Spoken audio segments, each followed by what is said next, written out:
Alright, so they're making a Zelda Netflix series. Oh yeah, I'm excited about that. That's one of my favourite video games of all time. And now they're finally making a live action series. I mean, I've always wanted a Zelda movie, but this it just makes more sense. Because you get a certain amount of episodes, a certain amount of seasons, and then you get your character built up. You get to see Link go through all these trials and tribulations. You get to learn about him. You get to see Zelda do her thing, and you get to learn about her. And then you get to see Ganondorf, the main antagonist, and you get to learn about him. And that's built up over season 1, season 2, season 3, or however long it's going to go. By the time you get to the series finale, you're thinking, wow, you're in it. But tears may run down your eyes. But when it comes to a film, if they don't do it right in the beginning, middle and end beats of the 2-hour movie or 1 hour and a half hour movie, then it could all fall to pieces. I mean, yeah, a TV show can fall to pieces too, but they got more chance to make it epic. Let's talk about the effects and the adventure. Now, in the video games, every game is roughly the same.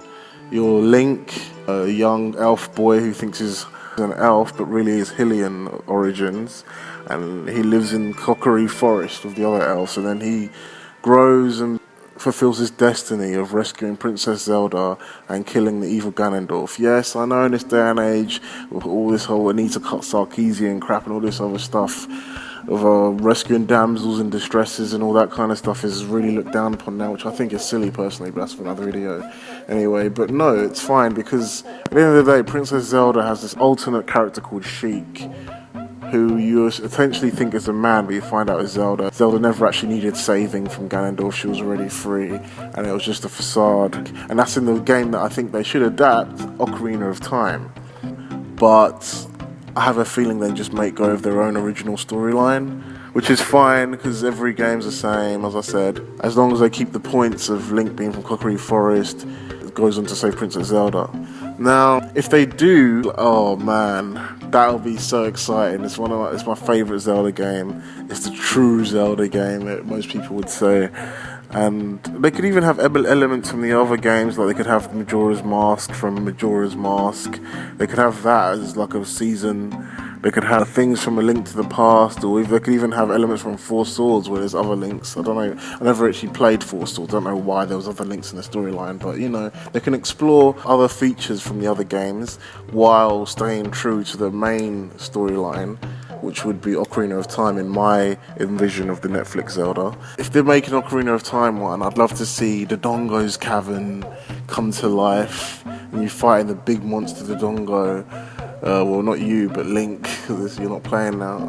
Going inside the huge fish, Jabu Jabu, would be so amazing to see. It sounds a bit movie-like, but the thing is, TV series these days are getting a higher budget. I mean, if we look at Game of Thrones, if we look at The Flash, if we look at The Arrow, all the upcoming Marvel ones, Daredevil, Agents of S.H.I.E.L.D., Agent Carter, all these TV shows are getting high budgets.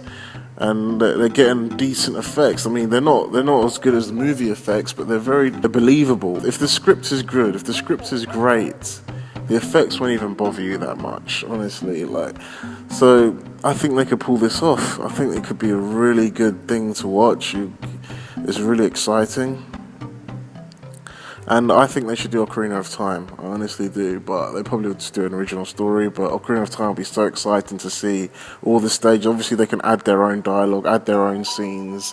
They can have their own little fillers if they have to, as long as it doesn't overtake the whole story, like some animes do. Yeah, Ocarina of Time would just be exciting to see come to life. And then the next thing is, should Link talk? Most Zelda games that I've known of, and I don't think I've ever seen a Zelda game where Link speaks, but in almost all the Zelda games that I've ever seen, Link does not speak. He's a mute character. Now, I think he's mute by design because the developers of the game, they want you to feel like you are Link.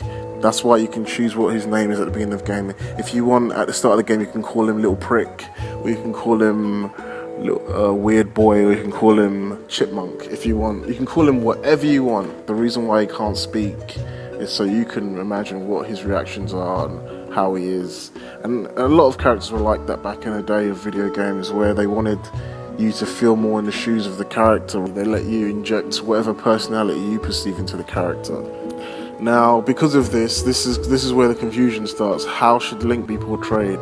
Should he be Peter Pan-y and a bit rebellious? Should he be a stoic, morals hero like Captain America, for example? Or should he be like he is in the games and just quiet and just does his missions? Like, how will they portray that? Me personally, I think it will be interesting to see a mute Link. I mean, this day and age, everybody tries to be progressive. I saw an article on The Verge where they said they wanted Link to be played by Maisie Williams, and then if Link turns into an adult, he should be played by Natalie Dormer. Both of them are from Game of Thrones. And then Princess Zelda should be a young black girl. I'm not sure where she's from. And then the adult Princess Zelda should be played by this girl that played one of the characters in the Misfits, this mixed race looking girl. Now, obviously The Verge is trying to be overly progressive, unnecessarily progressive, I'd say, and this is coming from a black man. I'd say stay true to the source material. My point was, if you really want to be progressive, there are mute people in this world.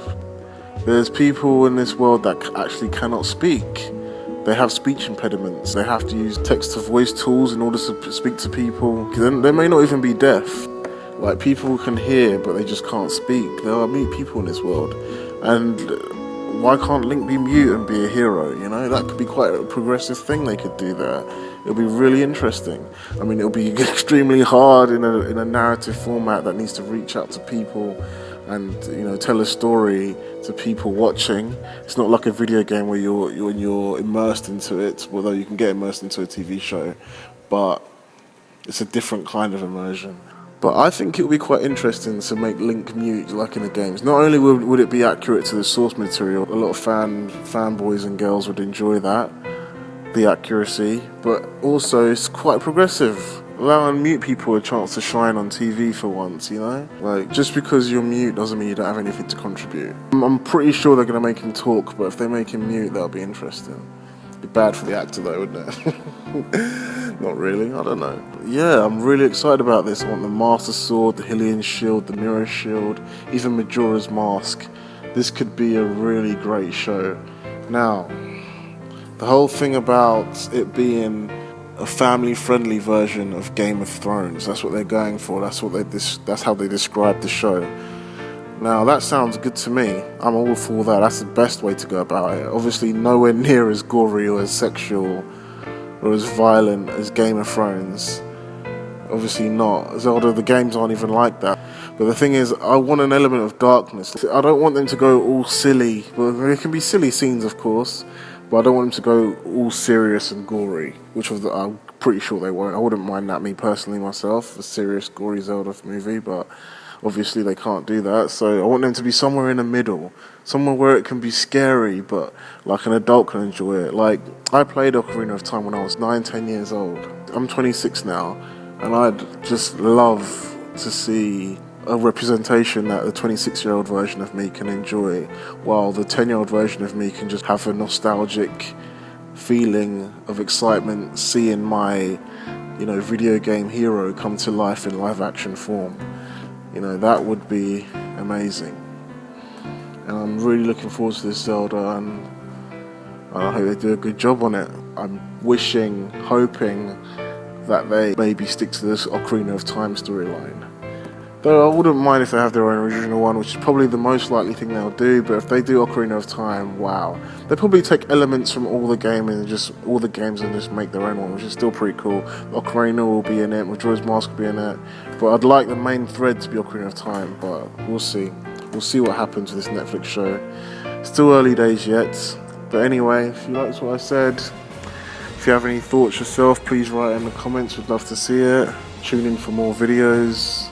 I've got more videos talking about my thoughts on favourite films and TV shows, and there's going to be some Let's Plays coming up on this channel, so please subscribe, like, comment, and I'll see you again.